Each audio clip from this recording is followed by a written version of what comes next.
And welcome to a special hour of MSNBC focused on the coronavirus pandemic. I'm Chris Chansing. I'm Joshua Johnson, and every day this outbreak grows, as does the range of your questions. So let's keep on getting you some answers.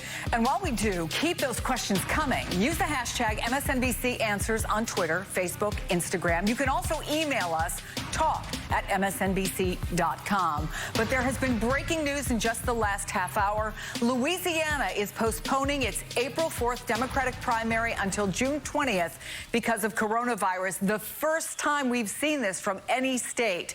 And 2 hours from now, the president will officially declare the coronavirus pandemic a national emergency, the first health-related emergency since 2009 and the H1N1 pandemic. The declaration is coming as the death toll in the U.S. stands at 41. The number of confirmed or presumptive cases around the country has surpassed 1,600. In New Rochelle, a suburb of New York City that's labeled a containment zone, Governor Andrew Cuomo announced that starting today, there will be drive-through testing for the virus. A number of state legislatures are also suspended. Others have already finished their sessions. Canada's parliament is suspended after the prime minister's wife tested positive. Prime Minister Justin Trudeau is quarantined. Many pro sports are delayed or canceled in basketball, baseball, hockey, and golf. NCAA March Madness is canceled. No Division I men's or women's tournaments. The Boston Marathon is postponed until September. Public schools are closing in Maryland, Michigan, New Mexico, Ohio, Oregon, Washington, D.C., L.A., and San Diego. The Disney and Universal theme parks in Florida and California are closing. Universal is a corporate cousin of MSNBC. And the Mormon Church is canceling services worldwide. That comes at a pivotal moment, the bicentennial of the church's founding by Prophet Joseph Smith. The Trump administration is moving to speed up coronavirus screening, introducing an emergency hotline for private labs and partnerships with companies developing new tests for the virus. House Speaker Nancy Pelosi and Treasury Secretary Steve Mnuchin were hoping to hold a vote today on an economic rescue package to respond to the pandemic. We're going to keep you updated on that. And today, Wall Street is trying to recover from the worst one-day drop since 1987. You can see the Dow is currently up almost 600 points. And the president's 30-day ban on travel from Europe starts at midnight tonight. Now, administration officials and government agencies are struggling to keep up with the astonishing impact this virus is already having here in the U.S. We think within a week, we're going to start seeing a real acceleration of testing. We are literally working hour by hour to expand the testing. The key is you have to have separation. We have to have separation or this thing takes longer to go away. Nervous, scared, confused, not really sure what's going on. There's area of the economies that have been hurt very hard immediately. There's area of the economies, this is the best thing this ever has occurred. We're working on getting this bill done. There's a lot of fear around, and no one is really sure what to do. This is not business as usual. Far from business as usual. We have a team of reporters and experts joining us this morning to help answer your questions and break everything down. First, we want to bring in NBC News White House correspondent Jeff Bennett, who is live at the White House for us. So what do we expect the president to say today, and what exactly is a national emergency? What does it mean? Yeah. Hey, Chris, good to see you as always. Look, multiple sources tell our team that President Trump is expected to declare a national emergency over the coronavirus outbreak, which could include the additional step of invoking the Stafford Act. That would unlock upwards of $40 billion in direct and immediate aid to state and local governments. This is beyond, in addition to the hundreds of billions of dollars in that economic stimulus package that you mentioned House Speaker Nancy Pelosi is now hashing out with Treasury Secretary Steve Mnuchin. All of the usual caveats apply here, we should say, even more so on a day like today. The situation is fluid. President Trump could always change his mind. In fact, we're told that he was expected to take this step earlier in the week, but I'm told he balked at it because at the time he thought it would send the wrong message. But declaring a national emergency really puts FEMA in the driver's seat. Right now, FEMA is assisting the Department of Health and Human Services, assisting the CDC. But when if the president announces this national emergency, as he's expected to, FEMA then would be in a position to set up medical testing facilities, temporary medical testing and treatment facilities. They could transport Americans if the situation gets that dire, that sort of thing. Chris. Thank you so much, Jeff Bennett. Much appreciated. Joining us now is our coronavirus crisis team, NBC News medical contributor Dr. Natalie Azar, NBC News medical correspondent Dr. John Torres, and NBC News science contributor and virologist Dr. Joseph Fair. Everybody, thanks for making time for us again. Good afternoon. Guys. So the response, as we said, has been overwhelming. We're going to try and get through a lot of questions, but the first one really speaks to what we're hearing a lot of. I have all the symptoms of COVID, but I cannot get access to testing. I don't need to leave my home. I'm wondering, once I start to feel better, how long should I wait to go back to work without a chance of infecting someone else? So that's a great question, and I think that because we don't know if this individual, and she doesn't know if she actually does have COVID, we're just going to be able to apply general principles here.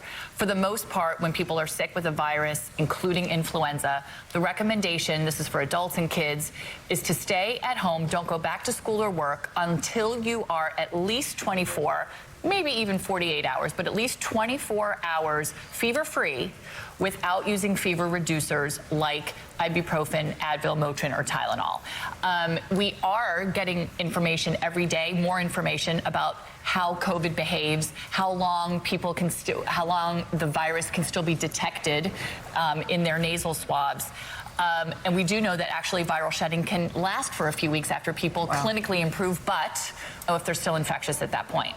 So the rule of thumb, 24, at a minimum, 24 hours fever-free without fever reducers before going back to work or school. Without fever reducers, key. Before we get to the next question, I know this is kind of basic, but just so we're all clear on terminology, COVID-19 is the specific name for this strain of coronavirus, right? No, COVID-19 is the disease. The virus is SARS-CoV-2. Okay. So the virus causes the disease, which is COVID-19. Okay, just want to make sure we're clear, because some people are saying COVID-19, some are saying coronavirus. We're basically talking about the same thing. Right. Yeah. Okay, just to be clear. Let's get to another question from a viewer about what they're dealing with in their doctor's office. My doctor's office said they will not be doing testing for COVID-19 and to call the health department if I suspect I have the virus, or to go to the hospital and ask for a flu test.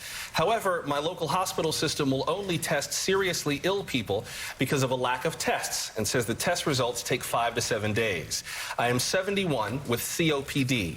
Won't the difficulty in getting tested until I am already seriously ill greatly reduce the odds of survival? This is a life or death question, really, It is a life or death question. And one thing to remember, too, with COVID-19, there is no specific treatment or medication we use for COVID-19. So we do supportive care, which means if somebody gets to the point where they need to be put on a ventilator, we put them on a ventilator. We hydrate them with IV fluids. We keep them going until the virus can be eliminated through their own body. This is something we typically do anyway in the emergency room. They come in, if they're having problems breathing, I will put them on a ventilator. I will do these things anyway. So getting the test does give us an idea that, yes, you have COVID-19, but it's really not going to change their treatment strategy itself. And so I understand that the concern here that, hey, I haven't been tested, what happens if I get seriously ill? You'll still be taken care of if you get seriously ill, but as doctors, it is nice to know that you have that COVID-19. That first part of the question, by the way, where the doctor's office said to call the health department or go to the hospital. What about that? We've talked about not going to the hospital, but calling first and then following their direction. Well, you definitely want to call before you go ahead. And this is just like we did during the swine flu epidemic. Call before you go in, especially the emergency room or any doctor's clinic, because we want to protect other patients, which means we want to put a mask on you. But as far as calling and trying to find out where to get the test from, Natalie, I know this is something you ran into the other day. Yeah, I mean, it's easier said than done. And yeah, to echo Dr. John's point, I mean, we don't want people rushing to the hospital and requesting a test per se, and especially because she is currently, is she not feeling well? She says 71 with COPD. With COPD, the other one had symptoms, and she's well. Nobody would test her in this scenario. So you talked about ventilators, and I think a lot of people have seen those pictures in Italy. There are people in the hallways of hospitals. There have been people who have said that doctors are having to make really difficult choices because of a lack of respirators. So this question from Jose is, Dr. Fair, if hospitals run out of respirators, what's the protocol to decide who gets them? Will there be cases where people will be removed so others can use it? And I'll add, what do we know about how many we have? Do we have enough? Well, we know from 2009 H1N1 retrospective studies were done about would we have enough ventilators in case of a major respiratory pandemic. And I don't know the exact number just because I haven't read the study in a while, but it was a fraction of what is needed. That being said, there is some good news. With the enacting of the Stafford Act and the declaration of a national emergency, there are contracts with companies like Philips Healthcare to rapidly produce ventilators, and those should be enacted right now because those ventilators won't expire and we can always use them in the future. Could you just clarify a bit, what exactly is it that a ventilator, that a respirator does that is unique for treating someone with COVID-19 as opposed to, say, staying home or dealing with a home health care worker? So a ventilator is a breathing device, and so if somebody's having difficulty breathing, if they're not getting enough oxygen, we put them on the ventilator, it does their lungs work for them. It gets air and oxygen into their body, and they stay on that until their lungs can start taking over that function. So it is a life or death type thing. If they get to that situation, we do that. In cases like this, what they're talking about is a triage system, which in the military we do constantly practice that, do it if we need to. This is definitely a worst case scenario if it gets to this point, but if it does get to this point, then decisions do have to be made as to who gets what because resources are limited regardless of how many you have. But in this case, again, worst case scenario. And to add to that, the intubation or being on a ventilator is, of course, when you have a tube in the lung that helps you breathe. There are other things that we would normally do prior to getting to that point, something called BiPAP, which is just another way of assisting someone's ventilation who's not getting enough. And that they are concerned about doing in this case because BiPAP can aerosolize the virus and make it more contagious. Right. So that even lowers or eliminates that possibility in terms of assisted ventilation. But, the Harvard Global Health Institute came out with this report a day or two ago, not just the ventilator issue, but the ICU beds. They anticipate that we could have 10 million to 34 million hospital visits, 1/5 of which of those patients would require intensive care. We currently have 45,000 ICU beds, and with a moderate outbreak, the anticipated number of beds needed would be 200,000, which would mean a bit of a disaster, but so things would need to be done, like repurposing facilities to create new ICU facilities and things like that. So let me ask you about that, and I'm happy for all of you to jump in, but when we look at the amount of money that might be made available and what it might be made available for with this emergency declaration that we're expecting, there's been a lot of conversation about how do we expand the number of possible available beds. Obviously, people are still really frustrated by testing. What would be at the top of your priority list for where that money should go? For me, I would just say capacity. I mean, you talk to hospital systems around the country and they say we always operate at pretty much full capacity all the time. How do we even deal with a surge?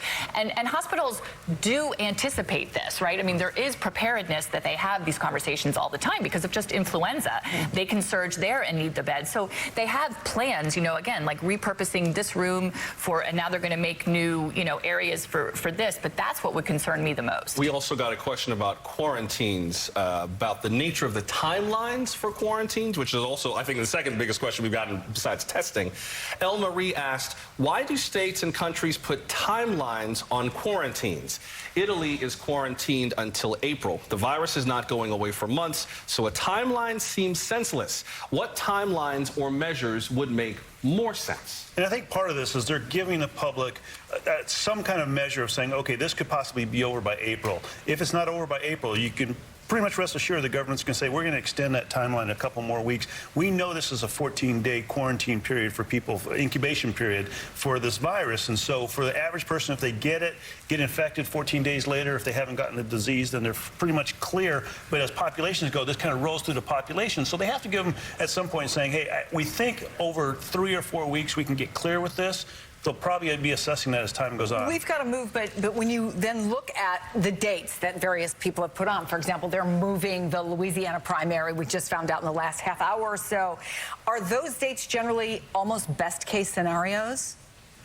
I mean, I think in this case, those dates are best guesses by them. And they're saying, I think part of it has to do with the fact that it's, the incubation period and how long it takes and how long they think it'll go through the community. But I think there's some political issues, too. That, for some reason, they might not be able to do the primary until that time frame because the DNC says that's when you can do it. Right.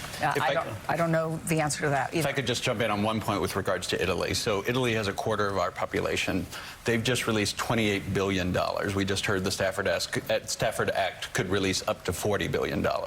When you extrapolate how many more people than we have than Italy, that tells you, are we allocating enough money for that? And one other key difference is talking about surge capacity. A respirator is what we actually use as the healthcare provider, the mask that keeps powered air and keeps you safe. We don't have enough of those either. So those need to be stood up as well. You know, from China, the healthcare workers were on the front line having a lot of issues. Yeah. Right, yeah. We've got so much more to talk about. Dr. John Torres, Dr. Natalie Azar, and Dr. Joseph Fair are going to stay with us. And through the hour, our team will keep answering your questions, so send them our way. Tweet the question with the hashtag MSNBC Answers or email it to talk@msnbc.com. Now, the uncertainty around all of this can certainly cause stress and anxiety. So coming up, a psychiatrist will answer your questions about how to deal with the fears that go along with a pandemic. We're also going to talk about travel. Should you take that next trip, even for, say, if you're not going to be in a large group of people or you're going to drive? We'll share your stories and questions ahead. You're watching MSNBC Live. Welcome back to our special coverage of coronavirus. Today, stocks are rallying back after suffering their worst day since the Black Monday crash of 1987. The rebound today due in part to progress being made on Capitol Hill ahead of a possible stimulus bill being passed to help those impacted by the outbreak. Joining us now is MSNBC anchor Ali Velshi, and back with us are Dr. John Torres and Dr. Joseph Fair. Ali, let me start with you, and we'll see if we can whip through as many of these questions as we can, because boy, did we get a lot of questions, all excellent questions. Kathy kind of sums up one of the big ones that we've gotten pretty much since we started doing these Q&As. Kathy asks, very simply, what and why it's affecting the market. What are the current effects as well as the long-term effects because this volatility? Will this stabilize out? And what can we do to prevent drops if a future crisis arises? Let's break that into pieces. First of all, what's affecting the market and why? There are three distinct things affecting the market. One is stocks of companies like casinos, cruise ships, places where people are not going to do business because they're worried about getting coronavirus. So that is understandable, right? People are not going to these things. The value of those companies and their earnings come down. Then there's a second group, which are not directly affected, but people may not go to malls. They may not go out as much. They may not go to restaurants and places like that. And so that's getting affected in a secondary manner. And then there's the third group of companies, which actually might do well. Consumer staples, for instance. Everybody's buying everything off the shelves in places. You're not going to stop buying pasta and toilet paper and things like that. But even those stocks are down. So there's a sentimental effect. Everybody's so worried about the market that even companies that are doing better as a result of coronavirus, those stocks are also down. So this is a sense of, I don't know what you all are doing about this thing, so I'm taking my money and hanging on to it. Is there a sense, as Kathy asked, of what might stabilize this? It might be too soon to know? Some sense of a firm hand on the tiller, right? The sense that I can't control this. You might like government, you might not like government, but you do believe that there are some things government does better than individuals do. So that's what most people are waiting for. They're saying, will governments, not just the U.S. government, but if you think back to the recession in 2008, 2009, there was what was called a coordinated global effort. Right. Leaders were clearly talking to each other all the time. Central bankers were talking to each other all the time. That does not appear to be happening now. If that message gets out to the global public that we've got a handle on this, we're fast-tracking vaccines. I just want to remind you, unlike 2008, 2009, this is not a financial problem. This is a public health issue. Fix the public health issue, you fix markets. We want to focus on one of the big areas that's been affected, and that's travel. So doctors, get ready. Next week, more than 100 12 to 14-year-olds from middle school will be transported in 2 buses to New York City to see the sights for 5 days. Educators are proceeding unless they hear from CDC that New York City gets a no travel alert.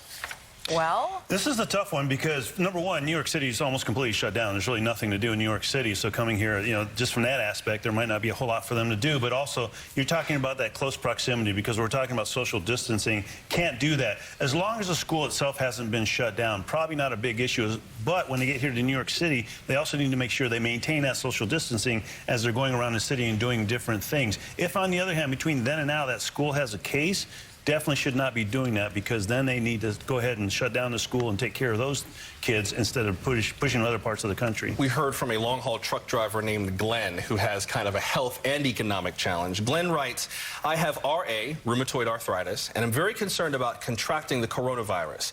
There's a time I develop a condition called a pleurisy, which is inflammation of the lungs. I'm a truck driver, and my job requires me to travel to different states, and I'm just wondering, what are my chances of getting the virus and what precautions should I take. Looking forward to your response. So this is a guy whose job depends on him being able to travel. There are still people who have to travel for work. Exactly, and traveling around, sometimes, you know, a lot of times it's called essential travel, and a lot of times we say, you know, don't go unless it's essential travel. In this case, it might be. If you do go somewhere, the best thing you can do is try to protect yourself, and that means doing the things we talk about. Cleaning, you know, washing your hands, covering up when you cough and sneeze, social distancing. I can't overemphasize that social distancing part. Making sure when he goes to the truck stop that as he's filling his tank, you know, he cleans his hands afterwards. If he goes inside the truck stop to get any food, that he's being careful of who he's around. And obviously, if he starts getting symptoms, then go to a doctor and get taken care of at that point. When we look at sort of groups of questions that we got from people, two of the biggest groups were weddings and funerals. Yeah. Let me read this. Our family has a planned destination wedding in San Diego Easter weekend. There are 25 people involved. There's been considerable investment of time and money.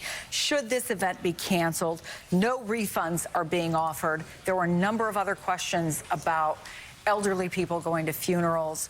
What do you say about these huge events and the risk versus the desire to actually have this happen? Personally, as a public health professional, I would say if you're elderly or in those high-risk categories, don't go. And it's going to be painful not to go to a loved one's funeral. But if you're elderly and high risk, or if you know someone that has been COVID-19 or SARS-CoV-2 positive, don't go. Stay away. And I would say for the public companies that are able to allow you to cancel things or give you credits for things, they should do that. What I'm getting a lot of is emails and tweets from small companies, event planners, you know, entertainers, people who work in the service industry. I've heard a lot of people who've had to cancel Airbnbs, and they're trying to negotiate, can I get my refund? So this is a tough one, because who pays for this? If you give refunds or you don't get a refund, there's a cost to this. And one thing real quick that I can say is that what I've been looking at is if you're going to an event where you can trust people who go to that event to stay home if they're sick, as in their family members or people you know that would stay home if they're sick, that's different than going to an event like a concert or something where you have no idea who people are, you're next to people, and they may come if they're sick because they paid some money to show up. Plenty more for us to discuss, and sometimes just calling the travel agency, calling the hotel, seeing if you can work something out. Be nice. I've been through a lot of hurricane seasons in Florida, and sometimes they will work with you. But everybody, we got much more to discuss, so stick around. And these days, you can do almost all your shopping online if you want to avoid the crowded stores. But how safe are those products when you can't tell who is handling them? That's coming up. You're watching MSNBC Live.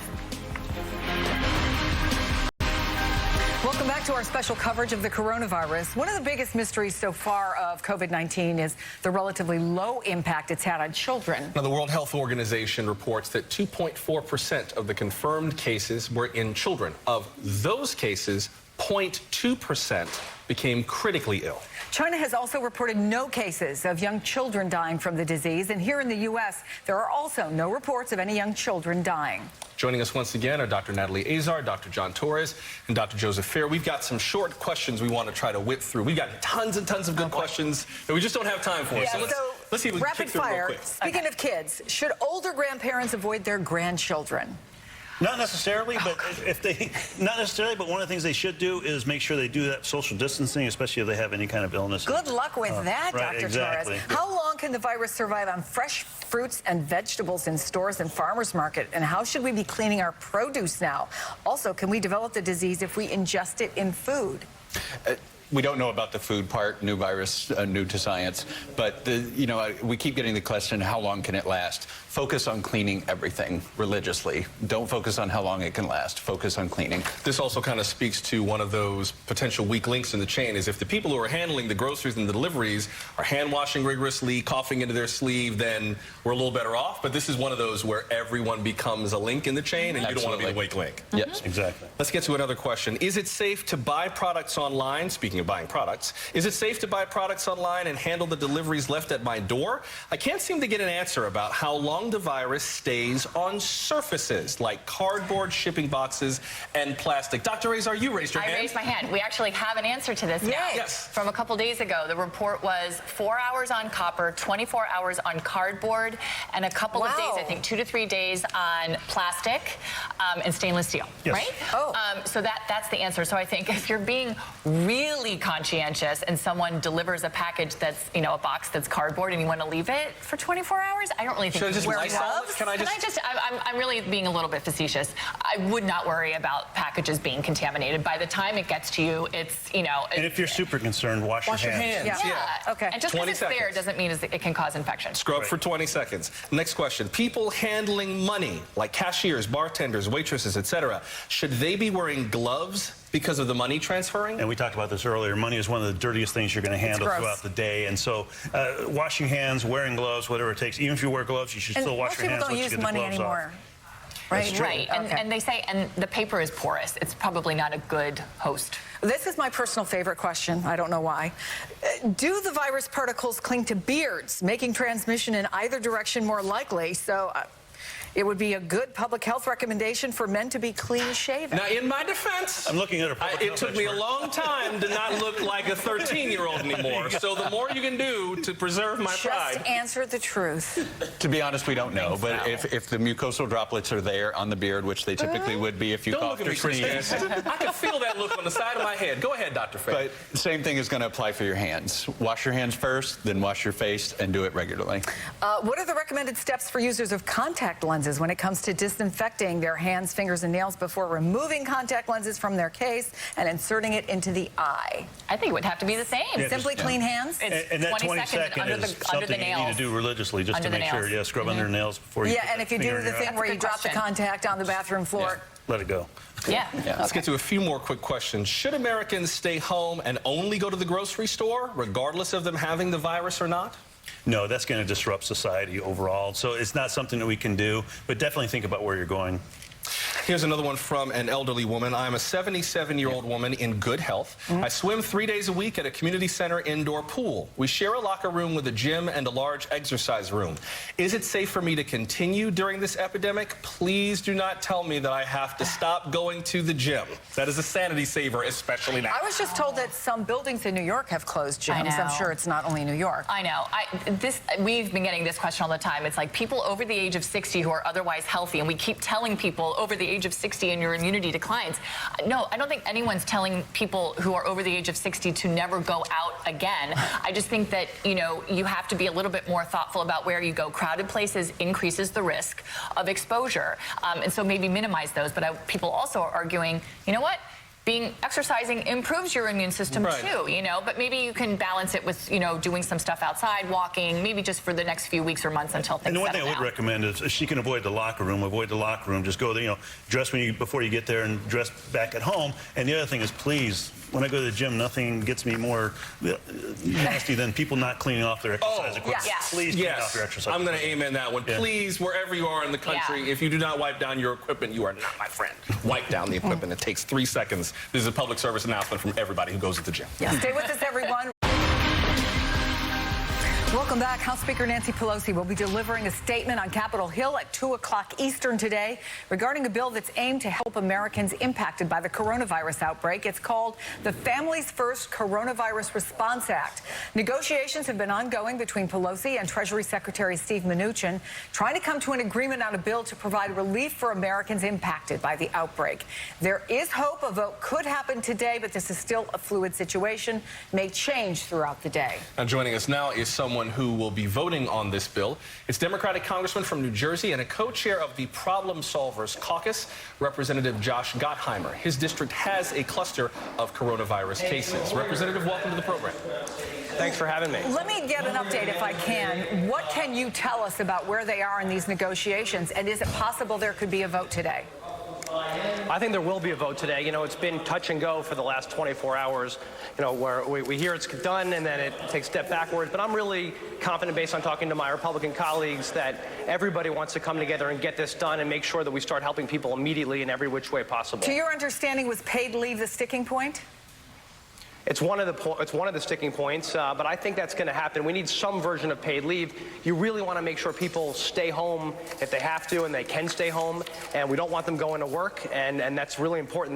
That they get paid and able to do that. As you know, also in the possible package is making sure that people can get tests and that there's not a cost to getting tests. That we get equipment to our frontline healthcare workers, make sure they have what they need, because that's critical that we have them in the hospitals taking care of patients patients, and then, of course, our seniors and our kids have the food they need, especially many are now home because schools, like schools in my district, are closing down. We have a question about testing, but first I'm curious about what's going on Capitol Hill. Are lawmakers getting tested? Have you been tested?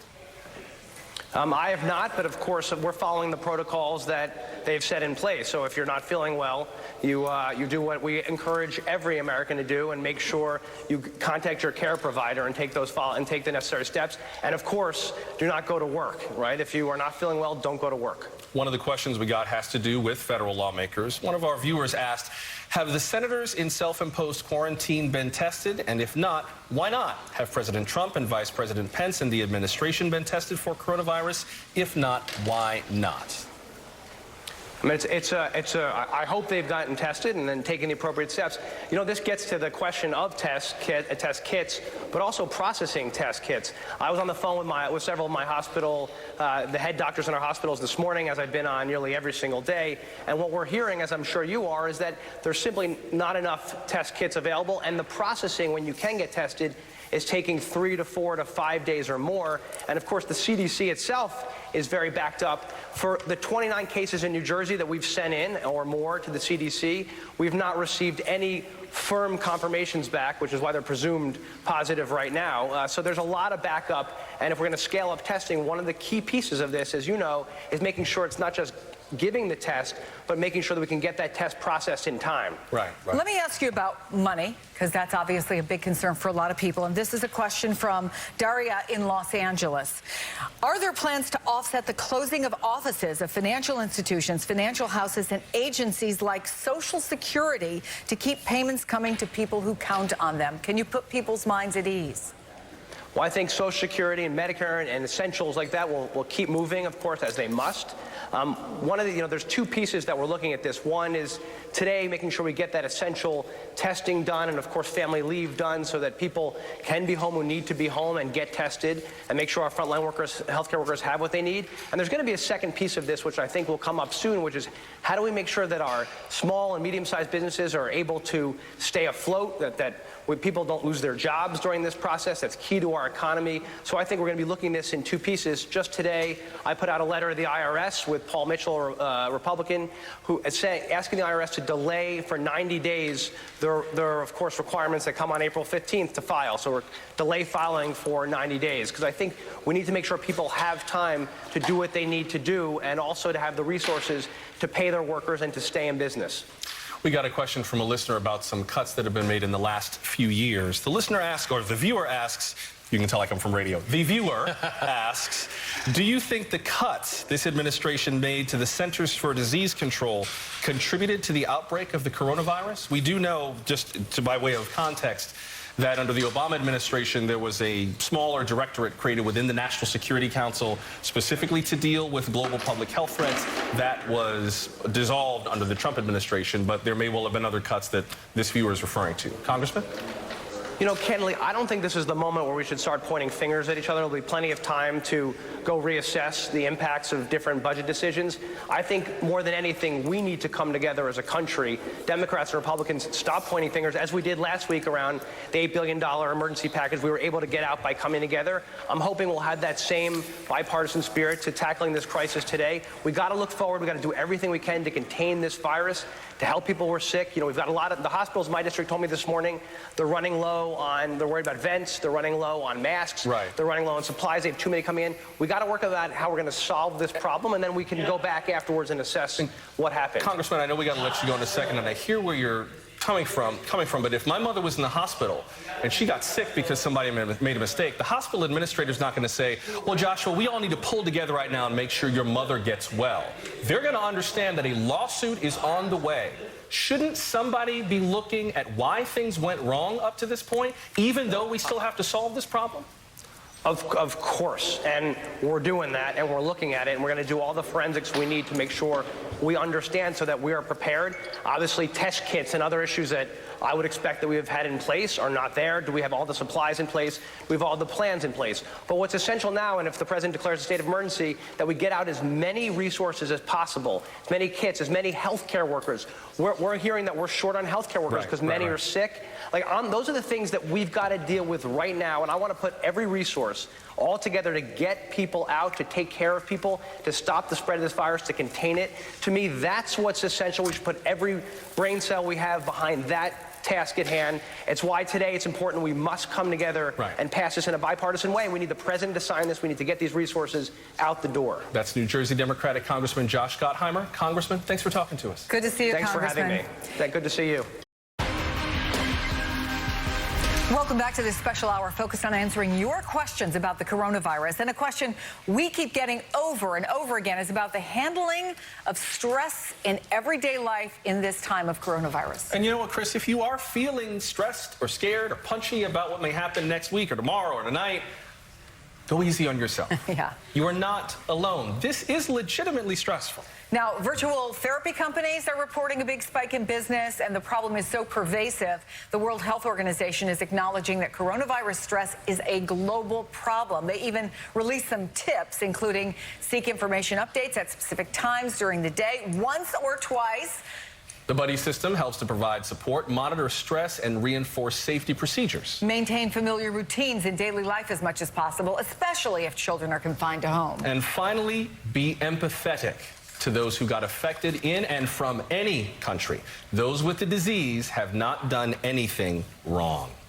Let's get some more tips on dealing with stress and anxiety from Dr. Sue Varma. She's a clinical assistant professor of psychiatry at NYU. Dr. Natalie Azar and Dr. John Torres are still with us. And before we get to questions, we should reiterate that the advice we're giving comes from these doctors and their expertise, but nothing substitutes for the advice of your family physician for your specific situation. This from a viewer, I think, summarizes hundreds, if not thousands, we got, Sue.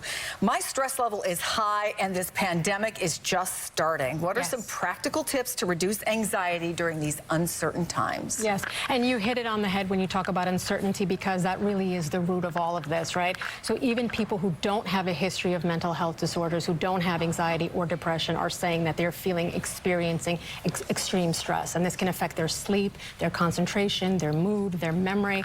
And I always like to go back down to the 4 M's of mental health, I call this, right? So for me, the 4 key things are mindfulness, mastery, movement, and meaningful engagement. And I think that this is something that's so important that everybody can incorporate in their life. It takes 10 to 15 minutes. It's free. As a former 9/11 medical director of mental health, this is something that I saw that helped resilience.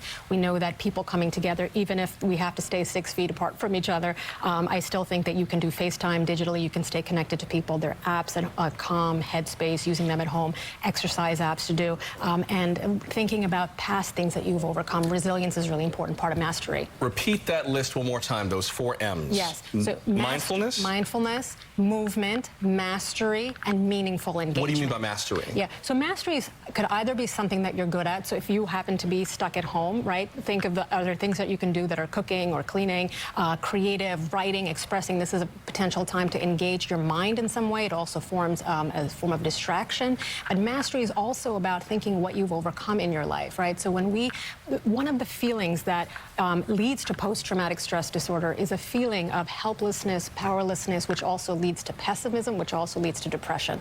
So I want to think about the fact that on some level we're all vulnerable to this because we don't know where this is going to lead. And this is what's so different about other mass disasters or problems that we faced, is because we have uncertainty. This is not a concrete episode with a clear endpoint in mind. That brings up something that we've gotten from a number of people who already have issues. One who wrote to us, I already have agoraphobia. This is exacerbating it. We just got this during the show today. Please answer if you are able. My anxiety and panic disorder is not allowing my mind to calm down. So I would say that this is the time that we also need more mental health preparedness. We've all been talking about the physical aspect of this, so we need to be able to have resources for healthcare workers to be able to provide teletherapy for patients that are not leaving the home. And I would say re-engage, with your therapist if you happen to have one, and seek out one if it's possible, even for online treatment. I'm a big believer in therapy. Cognitive behavioral therapy is what I practice in my office, and there's certain things that we can do. Ask yourself, am I engaging engaging in what we call cognitive distortions, which is distorted perceptions of reality. And the reality is very scary. So there's two battles that we're fighting, right? One is in our head and one is outside. And that's what makes this even harder. Make sure that you're stocked up on your medications if you're taking anything for the panic disorder, if you need something temporarily for sleep, if you need something temporarily for anxiety. Even though I'm a big believer in the role of everything that's sort of like natural and holistic, I also think that medications for short-term under the guidance and supervision of a doctor can be helpful at this time. And I think it's also worth to note that there is no shame in needing like I have been treated for anxiety and depression for about a little over a year now, and that was something hard for me to get over, but now that I know what my brain is doing and what makes it work more soundly, like I'm able to do this. So it is worth doing if you need to get help. We got a question from a 74-year-old grandma. A lot of concerned grandmothers with grandkids. This one writes... And all of you can kind of play into this, I think. Please do. This one writes, I'm a 74-year-old grandma with grandsons, age 4 and 6, living close to Seattle, Washington. I usually do fun things with them weekly. How do I explain to them that I can't spend time with them because it isn't safe without scaring them? It's so sad. Yes. So this important part of this is age-appropriate conversations, right? So at 4 and 6, they don't need a lot of information other than there is a virus. You need to wash your hands. You need to keep safe. You need to help out at home. Listen to your parents. Don't add stress if you're stuck at home with them. And that grandma loves them. And that grandma will soon resolve these regular visits. And keep FaceTime. Keep kids active digitally with the grandparents. And keep connected with the grandparents. Yeah, technology is an amazing thing. And something to remember, too, is we have been through 9/11. We have been through swine flu. We have been through hurricane disasters. These children oftentimes have not been through anything. This is their first time going through something like this, so they have the added anxiety. Plus, if they're going to middle school or high schools or even elementary schools, sometimes they get those thoughts in their mind, and the thought might be as simple as, oh my gosh, are you going to die? Yes. And the answer there is, doctors are taking care of us. Yes. Yeah, Natalie's kids are just happy they're going to have a couple weeks off of school, which is the case for a lot of folks. You guys are amazing. Dr. Varma, Dr. Azar, Dr. Torres, thank you so much. We'll be right back. Thank you.